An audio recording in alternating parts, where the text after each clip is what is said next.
রাতের অন্ধকারে ভস্মীভূত হয়ে গেল একটি কাঠমিল। বীরভূমের রামপুরহাট শহরের মধ্যে অবস্থিত ভারসালা মোড়ের পাশে অবস্থিত একটি কাঠমিলে হঠাৎ আগুন লেগে দাউ দাউ করে জ্বলতে থাকে গোটা কাঠমিল। খবর পেয়ে ঘটনাস্থলে পৌঁছায় দমকলের 4টি ইঞ্জিন এবং 4টি ইঞ্জিনের প্রচেষ্টায় আগুনটি নেভানো হয়।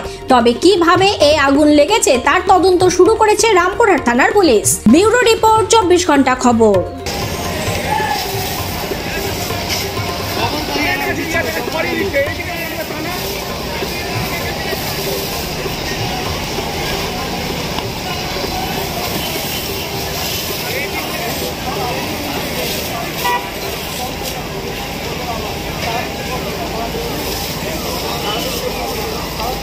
ভাই এই কাঠগুলোতে আগে মারুন, এইদিকে বেরোতে দিয়েন না, জায়গাটা বাঁচতে দিয়েন না।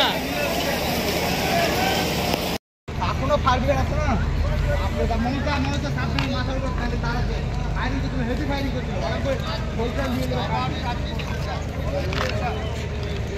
লোক নাই তো, ওই বিল্ডিংটা লোক নাই তো, ওই বিল্ডিং